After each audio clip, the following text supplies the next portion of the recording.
What the hell is the Prime Minister going on about? I will start with an apology on behalf of the British state to each and every one of you. He's a coward.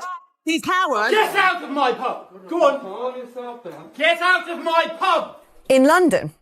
I think that was a question well worth asking, which is a question. He has, in fact, been two-tier Keir all along. Prime Minister, from tomorrow, new sentencing guidelines will discriminate against white men before judges. What are you going to do about it? A growing number, last number I know 133 Labour MPs demanding that the Prime Minister recognise... I implore members opposite to park the opportunism. I know the Honourable Member for Stretford-on-Avon thinks this is a good crisis which the Labour Party should exploit.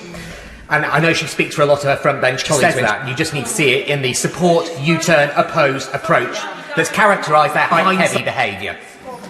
But, excuse me, did the Honourable Lady scum? Order! Order! Order! Order! We want our country now! We want our country!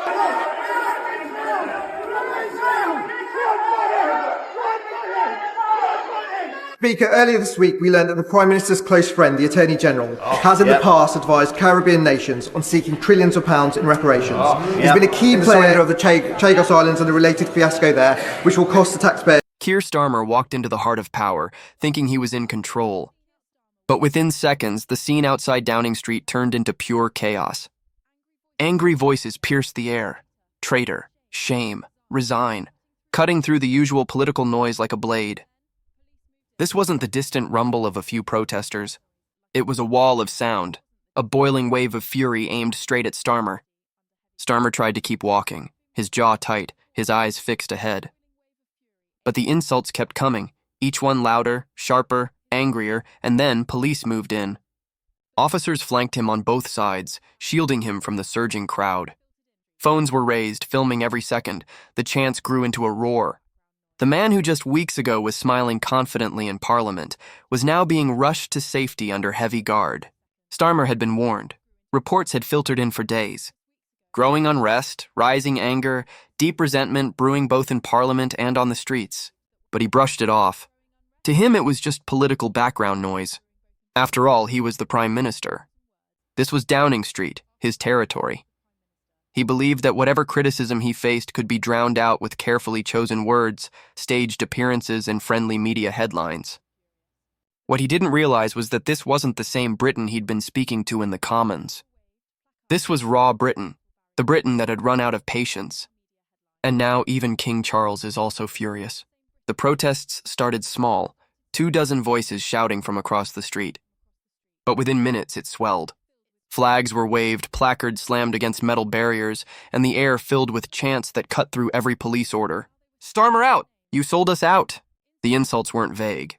They were personal, sharp, and laced with a deep sense of betrayal. This wasn't just political opposition. This was rage from people who once thought they could trust him. Some of them had voted Labour all their lives. Now they were spitting his name like a curse. Inside, advisors were already on edge. Earlier that morning, footage had gone viral from the Commons. A fiery exchange where Kemi Badenoch had eviscerated Starmer in front of the nation. No soft language, no political pleasantries, just a full-scale demolition of his credibility. She called him a coward who silences truth-tellers and hides behind slogans. Every clip, every soundbite, every furious glare was now looping across social media, and people believed it because they'd seen it for themselves. They remembered Rosie Duffield. They remembered Brexit flip-flops. They remembered every time Starmer had dodged a question about immigration, tax, or law and order. Now that anger had a physical form, hundreds of people packed outside Downing Street, shouting his downfall into reality. The chants grew so loud that reporters in the press pen had to shout to be heard. Even inside the gates, the sound was impossible to ignore. Starmer's scheduled statement was already delayed twice. Every time he stepped towards the door, another wave of fury rolled in. Aides exchanged worried glances. The optics were terrible. Delay too long and it looks like fear, but step out now and risk being drowned in humiliation. Finally, the decision was made. Starmer would step outside, not to mingle, not to talk, but to walk to his car under police escort. The hope was that by acting quickly, the scene would pass as a minor disruption. But the crowd had other plans. As soon as he appeared, the atmosphere exploded. The first shout, "Traitor!" cut through the air, followed by another, then another. It was a chain reaction. Soon the chants merged into a deafening chorus. Someone hurled a rolled-up newspaper that landed just short of him. Another protester banged on the metal fence until it rattled. The police closed in, moving him faster towards the waiting car. Starmer tried to keep his expression neutral, but the strain was visible. Cameras caught it. The tight jaw, the shallow breath, the flicker in his eyes as he heard the words, "Resign," screamed inches from his ear. A young man pushed forward, pointing and shouting, before being pulled back by officers. A woman holding a Labour membership card ripped it in half right in front of him, throwing the pieces on the pavement. It was the perfect image for the headlines. A visual of political loyalty being torn apart. The car door opened, and within seconds he was inside. The police line held as the vehicle pulled away, but the chants didn't fade. If anything, they grew louder following the car down Whitehall. Inside, Starmer sat back, but there was no comfort. Only the knowledge that this moment would dominate the news cycle. His face, framed by the car window, would be replayed over and over, the leader of the country being driven away, not in triumph but in retreat. For years, he had carefully crafted the image of a calm, steady leader, a man untouched by drama, above the fray. But in just a few minutes, that image was shattered. This wasn't just a PR disaster, it was political blood in the water, and every opponent, inside and outside his party, could smell it. The footage from Downing Street wasn't just embarrassing, it was proof that Starmer's grip on public confidence was slipping fast. The country had just seen a leader who could be rattled, cornered, and forced into retreat. And this was only the beginning. The fury outside the gates was just a symptom of a deeper problem, one that was about to explode on the floor of Parliament. Inside the Commons, his enemies were circling. They had the footage, the public anger, and the perfect ammunition to tear apart the rest of his week. What happened next would push Starmer into the kind of political nightmare that no leader walks away from unchanged. If the uproar outside Downing Street had been a blow to Starmer's public image, what waited inside Parliament was a calculated strike to his political core. The Commons chamber was already tense before he arrived. Whispers swirled through the green benches like a current. MPs clutching papers, exchanging knowing glances, some smirking as if they'd been given a gift. They had. The Downing Street footage had spread like wildfire. By the time Starmer took his seat, every member in the chamber had either seen it or heard about it. The Prime Minister, who prided himself on composure, was now the man escorted away like a security risk, and his opponents were sharpening their blades. It began with a question, seemingly routine, about his government's handling of the economy. But the tone was anything but ordinary. The MP speaking didn't just challenge his figures. He went after his credibility. The Prime Minister talks about fiscal responsibility, he said, his voice dripping with sarcasm. But perhaps he could explain to this House why the only thing he's managed to balance lately is the number of police officers required to protect him from his own constituents. The jab landed hard. Gasps and muffled laughter rippled through the chamber. Starmer tried to respond. But before he could finish his first sentence, heckles erupted from the back benches. "Traitor!" one voice shouted. "How's the protest going, Prime Minister?" Came another. Then Kemi Badenoch rose to her feet. It was the moment everyone had been waiting for. She didn't waste time with polite formalities. Her words came like a volley of gunfire, direct, deliberate, and merciless. "This is the man," she began, pointing squarely at Starmer, who claims to defend the right to free speech, but sacks his own MPs for telling the truth. "This is the man who lectures the nation on stability while presiding over chaos, outside this building and inside his own party. And this is the man who, faced with public anger, does not stand and face it like a leader, but hides behind police lines and tinted car windows." The chamber fell into a stunned silence for a moment, not out of respect but anticipation. Everyone knew she wasn't finished. "The British public," she continued, "deserve more than a leader who folds at the first sign of confrontation. They deserve more than a man who promises integrity but delivers cowardice. And they certainly deserve more than someone whose only consistency is his inconsistency, Brexit one day, Brussels the next. Tough on immigration in speeches, soft in secret deals, condemning Trump for years, then shaking his hand the moment it's convenient." Starmer's face hardened. He gripped the dispatch box as if holding it tighter could anchor him. He tried to interject, but Badenoch's voice rose over his. "So I ask him directly, here and now, if the people outside Downing Street today are wrong, then why does their anger echo the frustration of millions across this country? Why is it that so many who voted Labour now call you a traitor? Why is it that when Britain needs courage, all we get from you is evasion? The words hung in the air. Starmer cleared his throat, ready to reply, but the damage was done. The moment was burned into the chamber and, more dangerously, into the headlines waiting to be written. MPs on the opposition benches exchanged satisfied looks, while some Labour MPs shifted uncomfortably in their seats. Knowing full well that Badenoch had just voiced the concerns, many of them whispered privately. What followed was chaos. Questions piled on about his immigration policy, his Brexit stance, the state of the NHS, and the cost of living crisis. But they weren't really questions. They were traps, each one designed to force Starmer into admitting weakness or contradicting himself. One Tory MP mocked his recent U-turn on migration quotas, accusing him of importing voters rather than protecting borders. Another brought up his praise of Trump, calling it the fastest political somersault in modern history. Starmer tried to push back, citing economic figures and planned reforms, but the chamber wasn't listening.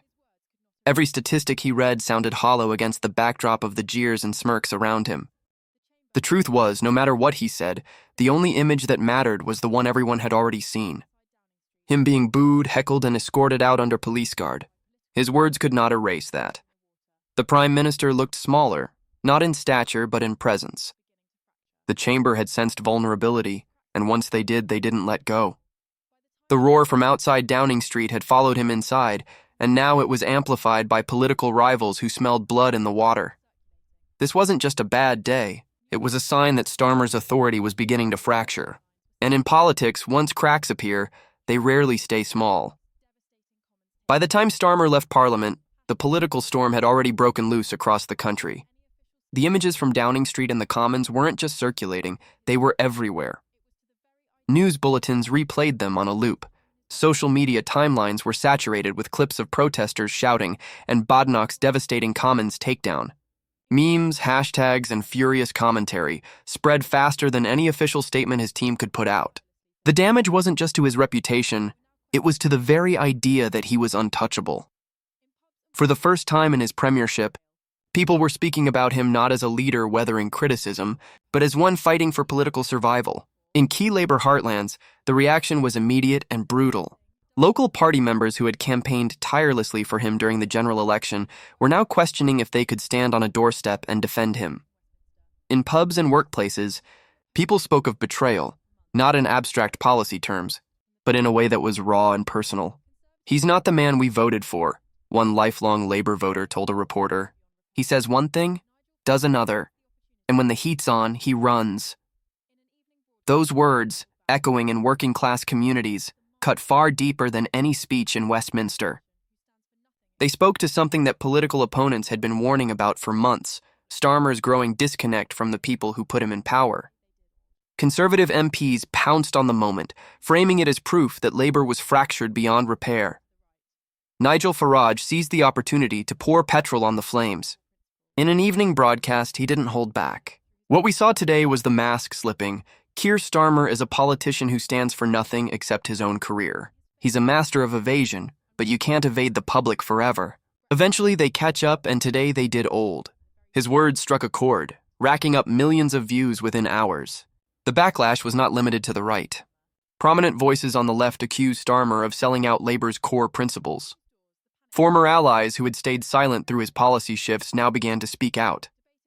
A group of backbench Labour MPs released a statement condemning his failure to defend the truth and warning that his approach to immigration, Brexit, and foreign policy was alienating the very base he claimed to represent. The phrase "Red Tory" began trending, an insult suggesting that under Starmer, Labour was indistinguishable from its conservative rivals. Behind closed doors, the panic was setting in. Senior advisors held late-night crisis meetings debating how to stop the bleeding. Some urged him to go on the offensive, to confront his critics head-on with a televised address. Others argued that he should stay quiet, ride out the news cycle, and hope that a new scandal would distract the public. But no one could deny the truth. This wasn't going away. The fury had momentum, and momentum in politics can be fatal if it moves in the wrong direction. Making matters worse, the protests weren't isolated. Reports began coming in from Manchester, Birmingham, and Newcastle. Crowds gathering outside Labour offices, waving signs, chanting, demanding answers. This wasn't the usual fringe activism. These were working-class voters, union members, people who had campaigned for labor their whole lives. They weren't just angry, they were done. Done with promises that never materialized. Done with leadership that seemed more concerned with EU relations than with the cost of living crisis hitting their own communities. The media smelled blood. Headlines grew more savage by the hour. Starmer on the ropes, PM booed off the streets. Labor civil war looms. Editorials questioned whether his leadership could survive the week. Talk show hosts replayed the worst moments of the Commons exchange, pausing to dissect every flicker of discomfort on his face. Political commentators spoke in the language usually reserved for leaders in the final days of their tenure. Through it all, Starmer remained publicly silent. His team issued carefully worded statements about respecting democratic dissent and remaining focused on delivering for Britain, but the words felt hollow against the backdrop of the footage that had burned itself into the nation's mind. Every minute he stayed silent, the narrative solidified. He was a leader in retreat, a man who could be rattled into silence by the people he was meant to serve. What Starmer didn't yet know was that the worst was still to come. The opposition was preparing its next move, not just in Parliament, but on the streets, in the media, and within his own party. The crisis had begun as a PR disaster. Now it was morphing into something far more dangerous, a fight for the survival of his leadership itself. The noise outside Downing Street was still roaring when Starmer finally managed to escape the Commons. But the escape was not a victory, it was a retreat. Every step from Parliament to the waiting car was heavy, surrounded by police officers forming a human wall around him. Cameras flashed, phones recorded, and the chants followed him like a shadow. "Traitor! Shame on you! Resign!" The words were not fading into the night. They were being carried and amplified online. Within minutes, every major news outlet had their headlines. Every political commentator had their take. And every critic, inside and outside his own party, suddenly had more fuel to burn. This was no longer about one bad day.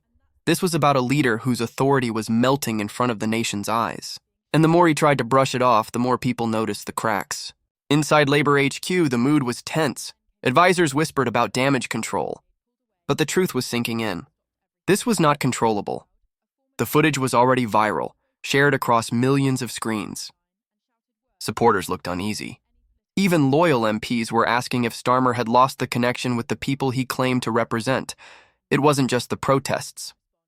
It was the way he stood there, looking cornered, looking out of touch. His body language screamed discomfort, and that's the image that stuck. Not of a strong leader in control, but of a man being shielded from his own public by police, his face pale, his eyes fixed on the ground. And then came the next blow. As Starmer's motorcade pulled away, an unplanned encounter stopped everything. From the crowd, a former Labour councillor, once a vocal supporter, broke through the press line and shouted words that cut deeper than any political attack. "You've betrayed every promise you ever made." The remark was caught on every microphone in range. Starmer didn't respond. He just lowered his gaze and stepped into the car. That single clip began flooding social media with captions calling him a fraud, a sellout, and worse. By the time he reached Downing Street, the damage was beyond repair. Inside number 10, Starmer was briefed on the scale of the backlash. Trending hashtags were all against him. Opinion polls were shifting in real time.